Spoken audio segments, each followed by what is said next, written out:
Hi, இன்னைக்கு நாங்கள் எல்லாம் எங்கே கிளம்பி போயிட்டுருக்கோன்னா பெரிய கோயில் தான் போகிறோம். சிவன் கோயில் திருப்போணத்தில் பெரிய கோயிலாக இருக்கும், பழமையான கோயில்.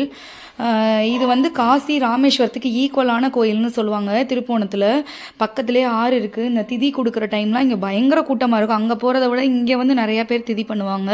இன்றைக்கி பிரதோஷன்றனால தான் நாங்கள் போனோம். ரொம்ப நாளாச்சு, நான் சின்ன பிள்ளையாக இருந்தப்போ போனது. அதுக்கப்புறம் இப்போ தான் நான் போயிருக்கேன். இங்கே போனாலே ரொம்ப மனசுக்கு நிம்மதியாக இருக்க மாதிரி இருக்கும். என்னையை பொறுத்த வரைக்கும் சாமின்றது வந்து மனசில் இருக்கும். ஸோ மனசார நம்ம கும்பிட்டாலே போதும்னு நான் நினப்பேன். நிறையா ஃபார்மாலிட்டிஸ் பண்ணி இந்த விரதம் அந்த விரதம் அதெல்லாம் தாண்டி மனசார நம்ம சாமியை கும்பிட்டாலே ஒரு நிம்மதியான ஒரு இது கிடைக்கும். ஸோ நாங்களும் போய் நிம்மதியாக சாமி கும்பிட்டு வந்தாச்சு. நான் சின்ன பிள்ளையில போனதுக்கப்புறம் இப்போ தான் போயிருக்கு.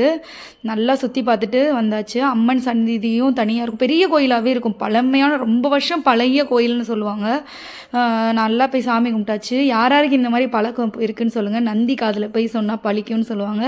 ஸோ நாங்கள் சின்ன பிள்ளையாக இருக்கிறப்பலேருந்து சொல்லிகிட்டே இருப்போம். என் தம்பி ஏறி எங்கள் அம்மா சொல்லுவாங்க, டாக்டர் ஆகணும்னு வேண்டிக்கோ அப்படின்னு வேண்டிக்கோன்னு சொல்லுவாங்க. ஸோ அப்படி சொல்லி டாக்டர் ஆனாலும் படித்து டாக்டர் ஆனானோ என்னமோ எல்லாமே ஒரு நம்பிக்கை தான்.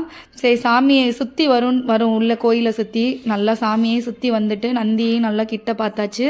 வரிசையில் நின்று பிரசாதமும் வாங்கி ஒரு வழியாக நிம்மதியாக சாமியை கும்பிட்டு வீட்டுக்கு வந்துட்டோம். பாய்.